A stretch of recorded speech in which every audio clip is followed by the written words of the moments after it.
We back, baby. Go ahead and hit that subscribe button right now so that you don't miss a thing. You are now tuned in to the system behind the system. Welcome back to the DaVinci Show. And on today's episode, we're going to discuss mental health. It plagues so many people in our society, and it's something that we need to bring awareness to. And May is National Mental Health Awareness Month. Whether you're struggling with it or you know someone who is struggling with it, today we want to unpack this topic and this issue. And to get down to the nitty gritty on this, I'm bringing on a friend of mine by the name of José Johnson. He's been in the field for a very long time. He's a life coach, martial artist, and an author of several books. Today, we're going to discuss slowing down in a fast-paced world.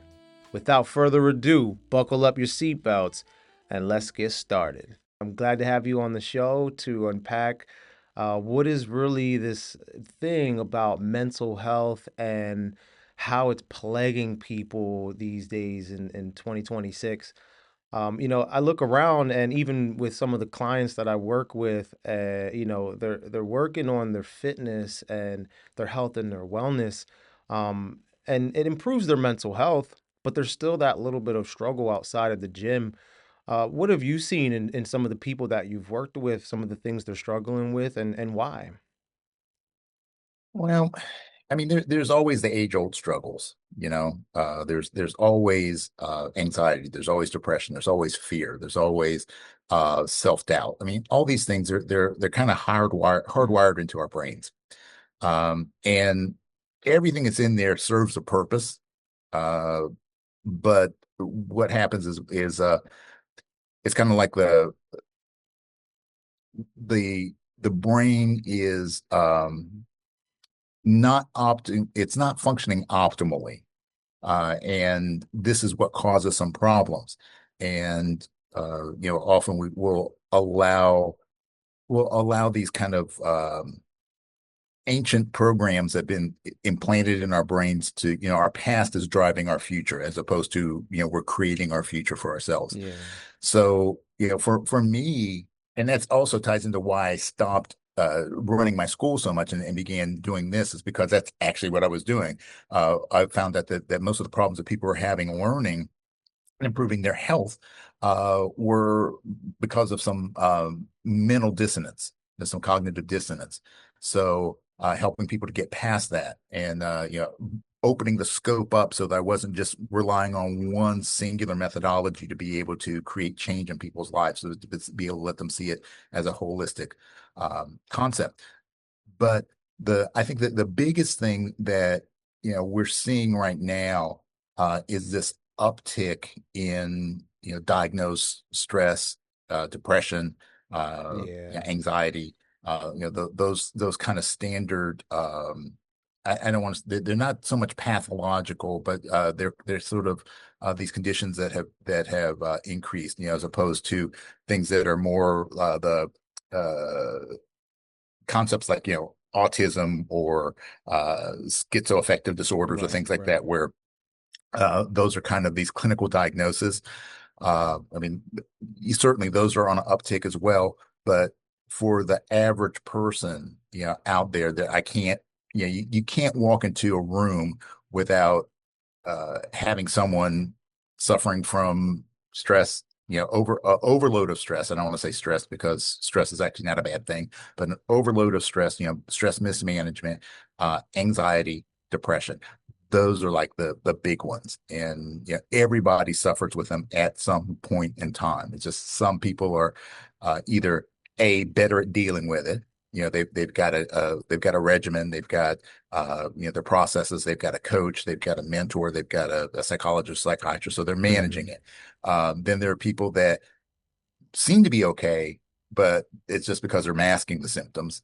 They're Mhm. lying to everybody. And then there's the people that are just flat out, hey, I'm a wreck right now. And so, but we're all struggling with the same stuff, man. That's the bottom line is we're all struggling with the same stuff. Yeah, I mean, I feel some of those feelings sometimes too, and it's an indicator for me. Like I think system overload is happening right now. When I start to feel a little down or just kind of low energy and stuff like that, and just mentally not myself, that kind of cues me to, all right, I need to calm down. I need to de-stress. I need to relax. So you do, if I remember, you do Tai Chi and Qigong and Right. meditation. They're saying that that is really good for mental health as well. You've done that with people. How have you seen it affect their mental health? Well, it's not for everybody. Yeah, it's what I tell, what I've had so many people over the years asking me, is this going to help me to improve my mental state? Can it? Yes. Will it? That's up to you. It's just like any kind of medication. There are certain people that, you know, Tylenol works for, and there's certain people it doesn't work for. So the processes in and of themselves are certainly beneficial. The way that that's delivered or practiced, that becomes the important part because like some people, meditation, the classical form of meditation, like sit on the cushion, sit with your thoughts, sort Right. of thing, doesn't work very well. But uh, if they're like an outdoors person, they'll get the same benefit that someone who's sitting and doing like a Eastern, like a Buddhist meditation, they'll get the same benefit going out fishing or hiking in the woods. So, fundamentally, those practices are all about bringing your attention and intention to the present moment Wow. and doing it in a non-judgmental way. And that's the definition of mindfulness, the observing of your thoughts in a non-judgmental way. So when we think about how can we improve the mental state, certainly, things like Tai Chi, Qigong, yoga, the classic mind body things work. But, so does hitting the gym. So does, biking. So does, sitting down and listening to, I mean, seriously listening to music, where you're just absorbing everything and you're not, Mm. your mind is no longer distracted by the billions of bits of information that you're being inundated with. You're just in that moment. So I think that, going back to what you said about the overload, um, we are in a time where we are experiencing so much and so much of it in real time, and there's no break for our bodies to be able, our minds and our bodies to be able to process that information. Uh, it's kind of like going to a buffet. You need nutrition, you need to consume Yeah. something, but if you never stop and let it digest, it ain't so good. So we have to build in these breaks or these spaces that allow us to process everything that's going on in our lives, and then that's going to help us to be able to move forward in a way that's more conducive to what we desire. Wow. Well, I'm all about that because it sounds like you're touching on everyone is unique and we need what we need, we like what we like, and that's different from person to person. And so there needs to be a personalized approach to taking care of your mental health. And I know it works for me, definitely what works for me is hitting the gym, throwing around some weights, doing a little bit of cardio when I'm up for it.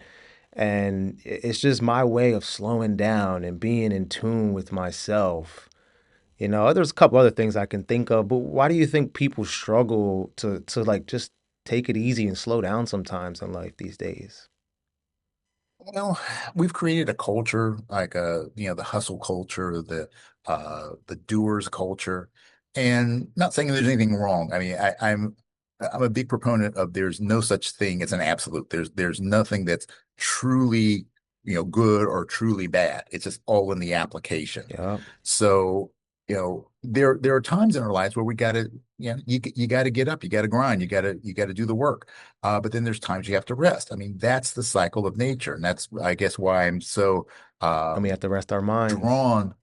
Yeah, I'm drawn to the Taoist philosophy, the yin yang philosophy. So there's a time for action, there's a time for inaction. Hmm. And when you go with the natural cycle of things, then everything's smooth. It's when you're fighting against it that you start to get problems. So we have this culture where if you're not on the grind 24/7, 365, Right. then there's, you have this idea, especially if you're like, you and I being entrepreneurs, Hmm. if you take a day off, it's very easy to start to feel like you're not doing your best work, like I'm not working hard enough. Yeah, we feel Uh, guilty. yeah, you feel guilty. And that's something that we have been programmed by societally. Um, and all these constructs about, you got to have a bigger house, you got to have a bit better car, you got to have better clothes, you got to have, More bigger bank success, account, more success. Yeah. yeah. So it's all about, more, more, more, more, And more. that's not bad, Uh, right? But you got to find that and there's, balance. no, there's nothing wrong with having more, but but the thing about having more, much like we were talking about earlier about the buffet, you got to give it space. Yeah. So if you don't have space to get more, you will never get more. So if your So, cup is if overflowing in the wrong way, you got to empty that cup so that you can fill it again. exactly, exactly. So when it comes to like we're seeing so many different things. We're kind of at this convergence right now in our history where we've got, technology is taking off. We're just, yeah, it's exponentially growing. Uh, and with that, there are these changes in the way that information is processed and it's delivered and consumed. So, when I was growing up, there were three channels on TV. Eventually we got four. Hmm. And, at 11 o'clock or midnight, everything is off the air. Yeah. And, Static. now you've got 24/7 and hundreds of stations. And if you take like the Wow. news, you've got, stations, like, you know, CNN and Fox News and all those different things where it's 24/7, just 24/7. news at you. And of course, every station kind of has their own unique filter that they're pushing things out through. So their perspective on things. And so we just keep hearing the same messages, and so much of those messages are driven by our and I'm using this term Hmm. loosely, our negative emotions. Like I said before, I don't believe anything is necessarily good or bad, but it's tapping into, like our fear, our anxieties, things like that. So we don't get a break from it. And then, you add social media in on top of that. So, it's like the algorithm is constantly pushing things at you that are going to push your buttons because they've actually designed, like the algorithms are designed to function exactly like our brains do. Oh, And wow. so it's very, very brilliant. So they're tapping into this cheat code in our brain to keep us hooked on things. And that's why we're starting to see the spiral. But then you add on top of that, um, like what we came through with COVID. Yeah. There's the research shows that post COVID, there is a 25% uptick in diagnosed cases of anxiety and depression. So That's a big we've jump. never bounced back mentally from that. Then you add all the other stuff that's being shoved on top of that, and it's no wonder, most of the people in the world are a mess. It's, there's no question as to why. Yeah, sometimes we got to push that off button. Oh yeah. We got to find the off button. If we're always on 24/7, it makes me think of like relating it to the gym. If I'm working out all day long and I never take a break, I'm going to burn out. The mind has to be the same way. If you think of it like the mind is a muscle, you can strengthen your mind and become intellectually stronger and sharper, but you got to give yourself rest. You got to find that off button and let your mind just relax. what people don't realize, most people don't realize this, whether it's in the gym building muscle or your learning process building that mental muscle, growth and learning comes during the rest period, not in the execution period. Nailed it. That's the key, man. That is the key. We got to break it down, but then when it builds back up and grows, that's when we're resting. Yeah. Same thing for muscle. I love it. So I was Yep. talking with Yep. someone the other day and it struck me because, they were sharing with me that they felt a little depressed and it felt like a cycle the way they were explaining it because they felt depressed, so they didn't want to do the things that would make them feel better. Because I'm like, all right, well, what got you depressed? And they started to share it, and I'm like, well, then just dot dot dot, and they're like, yeah, but I don't feel like doing that. I don't have the desire to do that. And I really felt for them because, and I'm pouring, some love on them by sharing with them, like I'm there for you. You can always come to talk to me, and I've really felt for them because it kind of seemed like they were stuck, and that to me is the scariest part about mental health is when you're already in it, it's hard to get out of it. What have you done to help people really kind of pull them out of those ruts? Well, the first thing is to use something that's often referred to as a pattern interrupt. So, to challenge the level of thinking, and that can be as simple as like a magician uses a distraction. So you get them to think about something else, and that just basically flips the way the brain is working at that moment. Hmm. Um, so, I mean, that's one of the things that I definitely use. But also it's using, helping people understand that your your brain, you cannot think your way out of a problem that your thinking has created. And that's where utilizing uh things like exercise or being out in nature or doing something like that, where when you move your body, when you move your physical body, Hmm. you're changing your mental and emotional state. When you change your physical location, so if you just get up and go out for a walk, not going out running or anything like that, if you just get up and go for a walk or just go into another room, or just changing your scenery changes your perspective, and that changes your thought processes. So but like you said, so many people feel like they're stuck, and um I think that again is tied to some societal crap that we've been fed about. It's kind of it's the either or. So there's no middle ground. It's like you're either 100% good mentally or you're 100% bad, Yeah. and people can't. They have a hard time processing that. And just like in the gym, it's about making progress, not perfection. So it's just helping people understand that I don't expect you. I'm the expert. I don't expect you to get this all right now.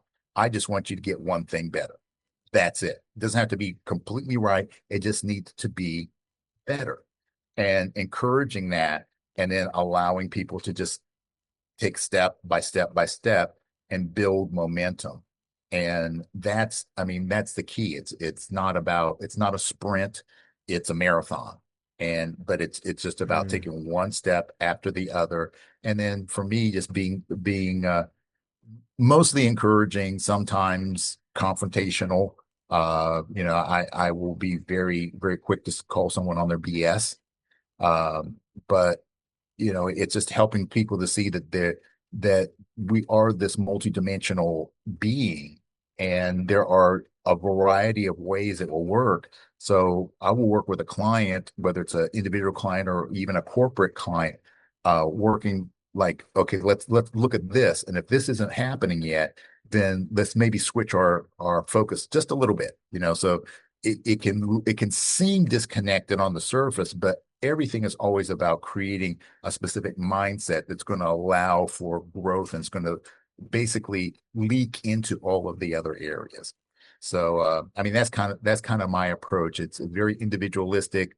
Um, I do a whole lot of listening to people because our words tell everyone, including yourself, what your thoughts and beliefs are. And if we can change that language, then we can change the results that we get. With all the stimulation and, the social media and so much going on in our lives, trying to make something for ourselves and become more successful, why do you think people are struggling to just be more present and in the moment? We're thinking of the future for ourselves, or we're disconnected from what's actually going on around us. What do you think the biggest struggle on that is? Well, I think struggle wise, when we were looking at what's going on in the world right now, most of it falls into the category of control. Um, and we don't like control. We don't like a feeling of a lack of control. Our brains hate that feeling. So it hates unpredictability, and it will fight us when we're in those situations. And because the fact that news is 24/7, it's immediate, it's global. So, we're hearing about things that are happening, on the other side of the world in real time. It's very easy to start feeling that we're spiraling. Hmm. The world is spiraling, so therefore I'm spiraling. And I think one of the most powerful things, well, for me, has been kind of embracing of like Stoic philosophy and the ideas that you know you can only control what you can control, and what you can control are your thoughts, your beliefs, and your actions. That's it. Everything else is out of your control. And so we spend so much time and energy worrying about what we can't control, and that doesn't leave us the time, the space, the energy to control the things that we can Hmm. control, which it will help us to feel so much better. So it's just this never-ending cycle of information. It's pulling us towards things that are outside of our locus of control, and this all ties into the stuff that we've already been talking about. That once you get there, it's easy to get stuck, and it's easy to develop kind of a defeatist attitude about things, and it just keeps feeding on Right. itself. And until we find a way to break the cycle, it just continues to magnify itself. So I think everybody in the world should, on some regular basis, and whatever it is for you is what it is for you, but should have some sort of like digital detox. Hmm. Just and I mean, you understand this, because Hmm. as someone who's in the spaces that you're in, much like me, that if you're not doing your social media posts, you're not doing your marketing, you're not Yeah. checking your emails, you're not returning your phone calls, then that affects your bottom line. But there still has to be times where you can say to yourself, you know, okay, enough's enough. You got to put up boundaries. Um, for me personally, I don't do like a dry October sort of thing for digital. I do, for me, what I'll do is like I've become much more cognizant of it and saying, all right, after 7 o'clock, I'm not looking through social media. Right. I'm not going to look at my phone after this time, or I'm not going to watch the news or listen to the news. You know, I, I want to shut down and curate the information that's coming in. Same thing, first thing in the morning. I'm very, very, I guard my mind very carefully so that, the first thing in the morning, I used to, pop open my Facebook and Instagram and looking at stuff like that. Hmm. I don't do that anymore because as soon as you do that, you're allowing the technology to be in control, and you're going to always be chasing it. So I take control of my mornings, I take control of my evenings, and then if I start to feel really, really overwhelmed, then maybe I will take a day where it's like, I'm just I just got to say no to all of this other stuff, and I need to spend time, you know, by myself, quiet, you know, disconnected from things so that I can replenish my energy. Yeah, and it makes me think of, the Bible says God worked on the first 6 days and then the seventh day he rested. And it makes me think of this time I was sending out an email to someone who I know and have known for years, and it was on a Sunday. And I'm in work mode, grind mode. You get caught in that sometimes. And I sent out this email, and I didn't get a response. So then I texted him. I was like, "Hey, did you get my email today?" And he was like, "Dude, it's Sunday." I was like, it is Sunday. Dang, I need to relax today. What am I doing? So since Yeah. then, I've been trying to, stick to what the Bible says. I think that's a good rule of thumb for all of us is to take a day off and, find time throughout the week too, like you're saying. I try to get at least 30 minutes, so it's never perfect, but I try to get at least 30 minutes at the end of the night and before I get started as well. I can relate to that. But yeah, just taking that one day off, I think will be really good for us. And use that day. Now I'm thinking, use that day to digitally detox as well, and just kind of Yeah. hit that off button. What are some of the? I'm curious. I'd like to know what are some of the things, like for me, it's my number one thing is working out. But what are some of the things that you do to just slow things down, hit that off button, and find that mindfulness for yourself?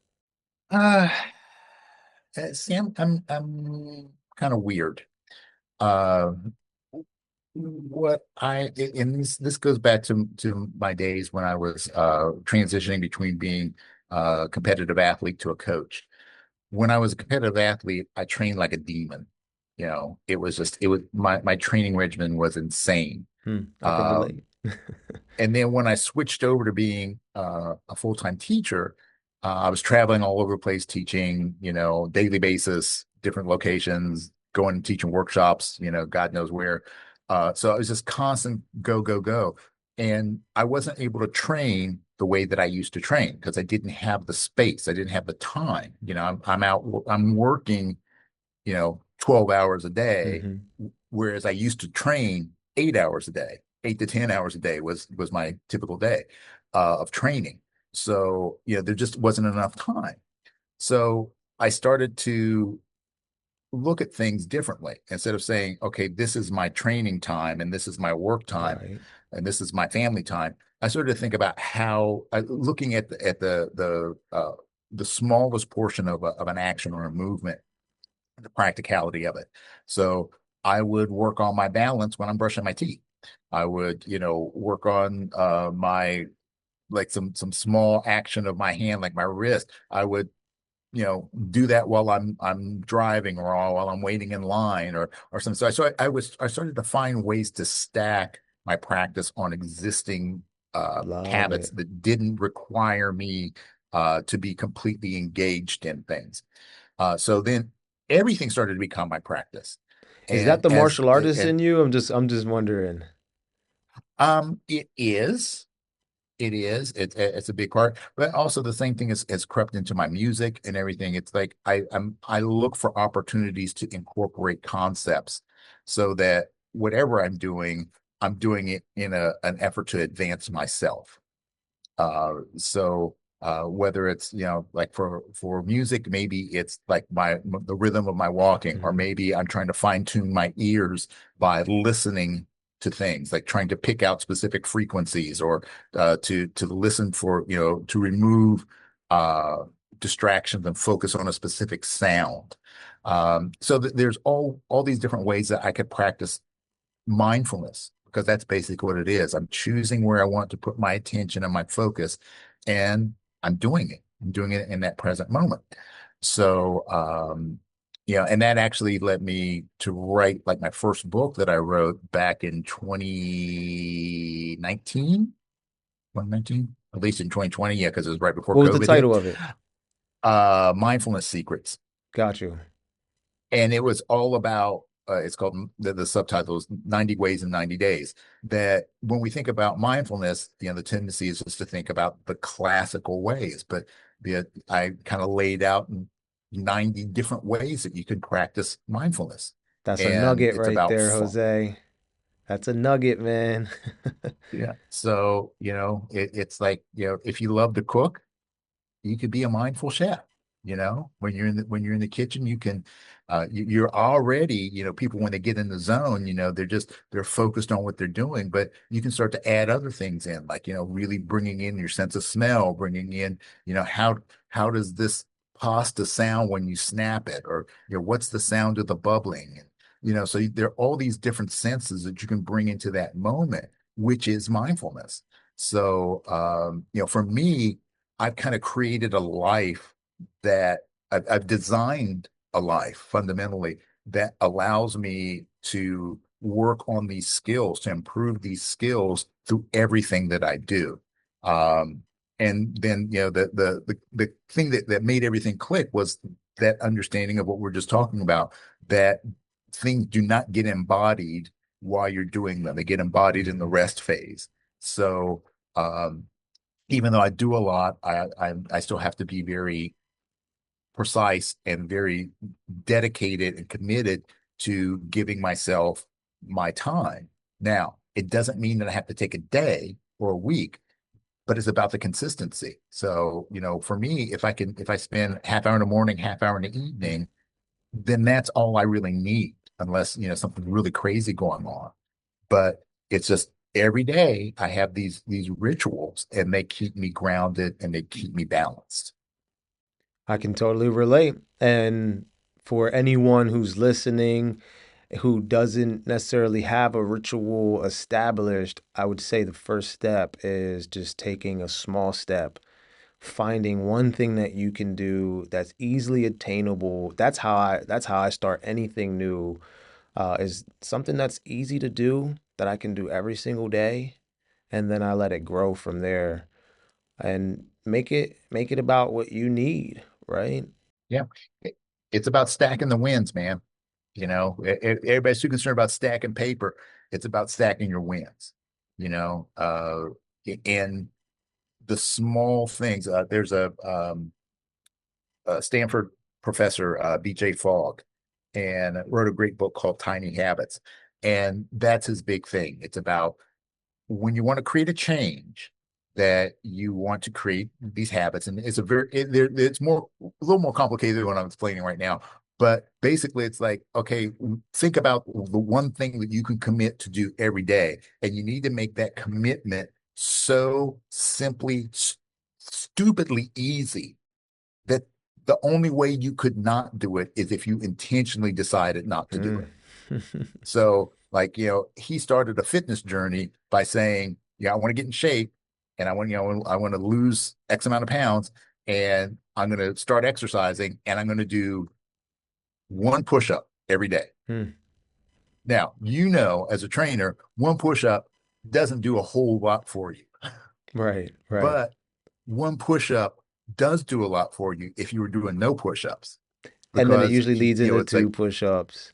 yeah, and that's it. It's like you do one, and it's like, oh, I can do another one. Oh, I can do another one. And then you start building momentum.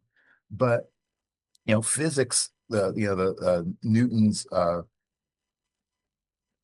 studies in physics, about inertia. Right? We talk about Mm. inertia, that it takes more energy to get started, to get something started, than it does to maintain it. Okay, so to go from nothing to something, just that first step takes more energy than it does to take your second, third, fourth, or fifth step. So it would make sense to make that step as easy as possible then. And once you're Right. in motion, it's so much easier to stay in motion.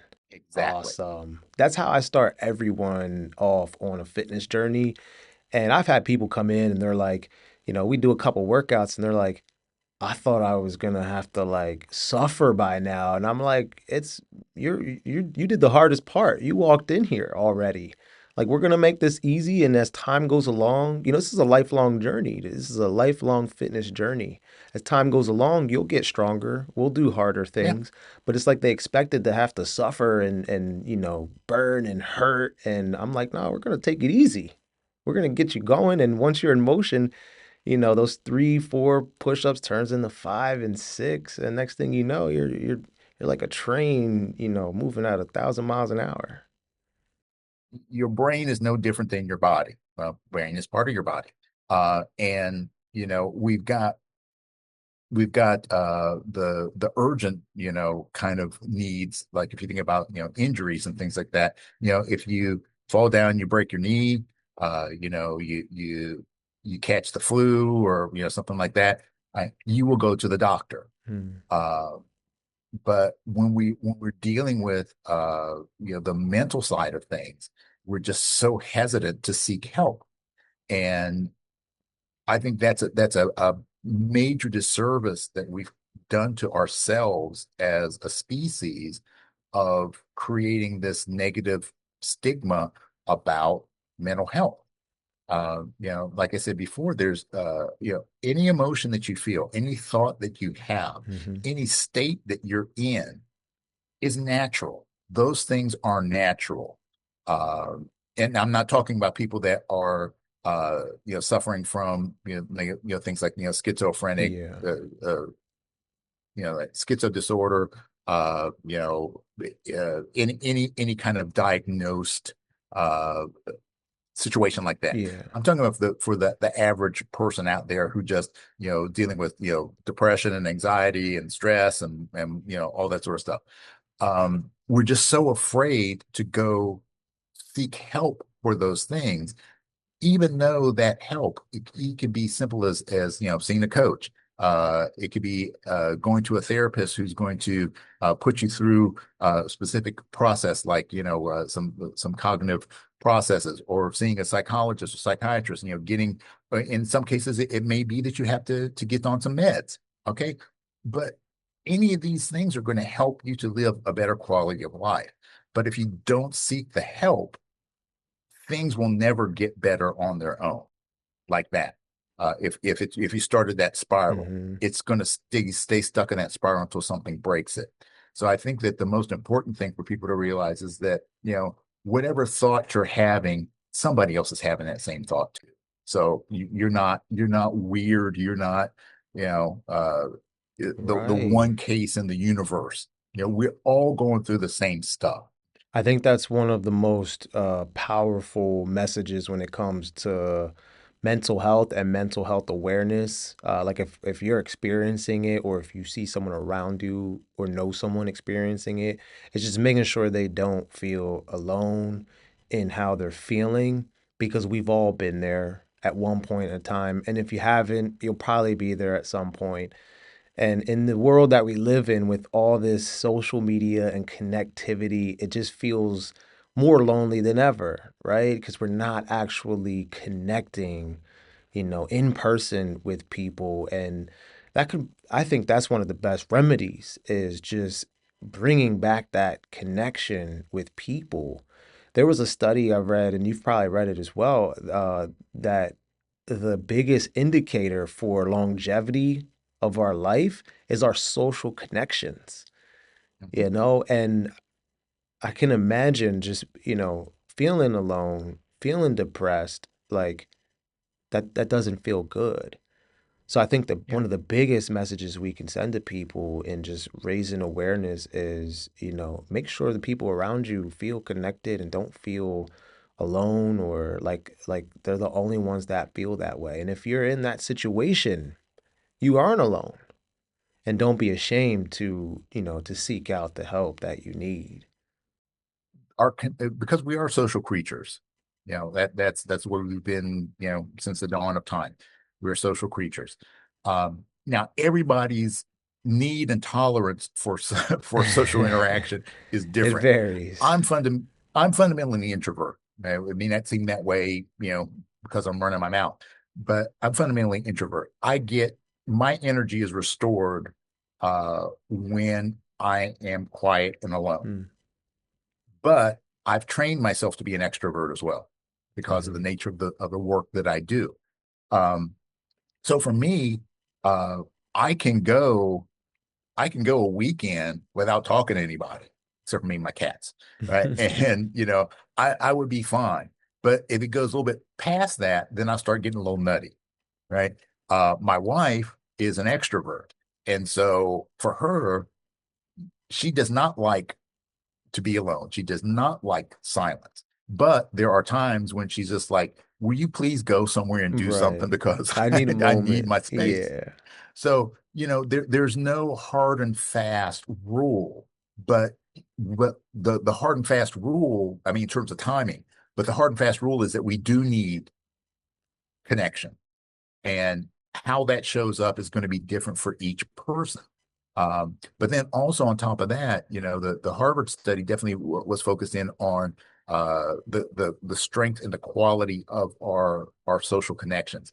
But I think there's another layer to that because there's the connection that we have not just with fellow humans, but it's our connection that we have with the world, with our environment. So nature. That's a big thing in Japan, like, forest bathing. So getting out in nature, being connected to nature, grounding exercises where you take your shoes off and you can feel the earth beneath your feet. Yeah. That's proven to be very, very helpful in dealing with concepts like stress and depression. Then our connection that we have with a higher power. So Hmm. whether, whatever form that takes, just the spiritual connection, our connection with something beyond us. And then to bring it back into the micro, and this is probably the most important connection, it's the connection you have with yourself. Wow. Because if you don't have a good connection with yourself, with being able to accept yourself for who you are and to love yourself, Mm. then it's virtually impossible to have that connection with someone else. So everything starts with yourself. So I think that to just focus, a lot of people just focus on a singular thing, you know, and everything I look at is very holistic. We're a holistic system, and you change one thing, it affects all things in the system. So if we want to be at our best in terms of our mental health, it requires us to address all those levels of connection. Not just from the mind standpoint, but also from like the nutrition standpoint, the movement standpoint, the sleep aspect. It all comes together. What is one thing that you feel, out of everything that someone could do to improve upon their mental health, what is the one thing that almost anyone can benefit from? Um, Before we get into one thing, I think the first thing is that acceptance concept of whatever you're feeling, whatever you're thinking is not weird. You're not abnormal. You are normal. Your brain is doing exactly what it's designed to do. All of these thoughts and feelings that we have, our brains are designed to do that. It's just they've kind of gotten skewed sometimes. So that's the first step, I think, is just saying, to be able to say, hey, look, everybody goes through this stuff. Then the next step is just to do one thing.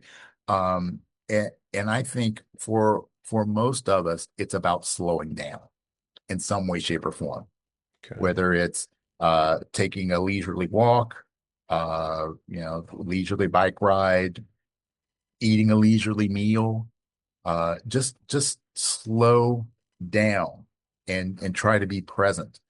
Um, the misconception that so many people have about like meditation is that think, oh, well, I can't shut my mind down. Hmm. I'm always thinking. Yes, exactly. That's the point. One of my teachers said, the idea of meditation is to let one thought represent 10,000. You're always going to have all these thoughts going on. It's just choosing to focus on one, and that slows down the pace a little bit. So the that process of quieting your mind, um, the ultimate goal is not about not having your thoughts wander. the ultimate goal is to be able to train your mind to come back on There demand. it goes. So I think any kind of meditative practice, something that slows the mind down, something that fully engages your senses, um, music, cooking, sewing, anything that helps to draw you into focus your awareness into this Hmm. singular moment. If you can do that and do that without judgment, that's the key. You're not searching for perfection.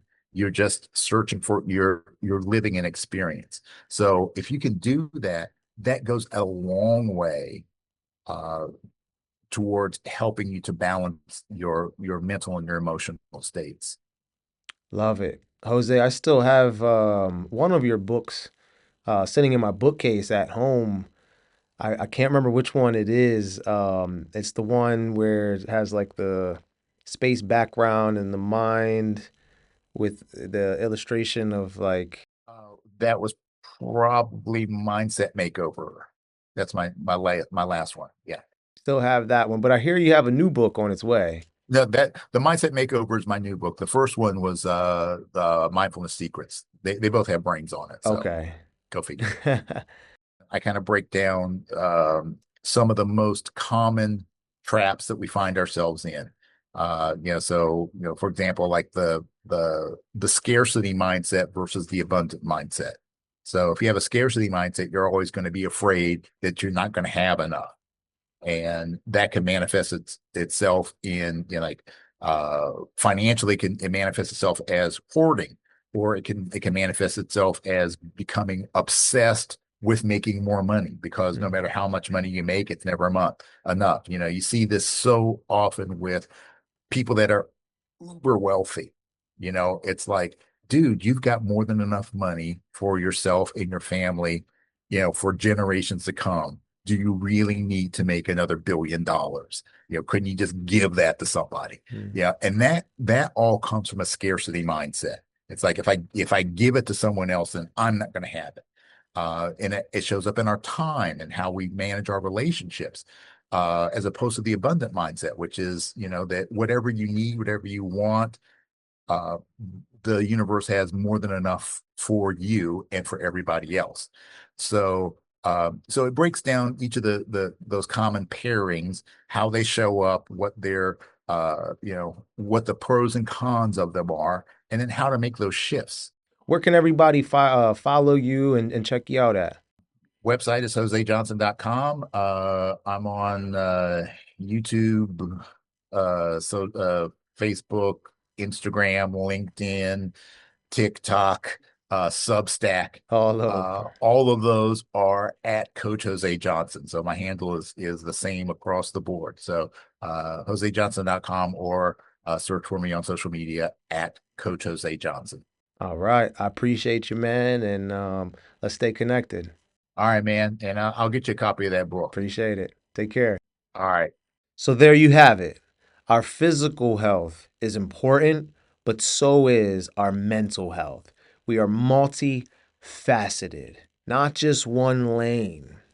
And with all that's going on in this fast paced world, mental health is becoming an even more important topic for us to focus on and make sure that we take care of and cultivate in a positive way. I hope you got something out of this today. The biggest takeaway for me is just to slow down and strengthen that connection with the people around you and also with yourself. Make sure you go check us out at DaVinciEngineered.com. If you have any further questions, put it in the comments below, or you can reach out to me on any social media platform at International Da Vinci. And I will see you next week on The Neil Da Vinci Show.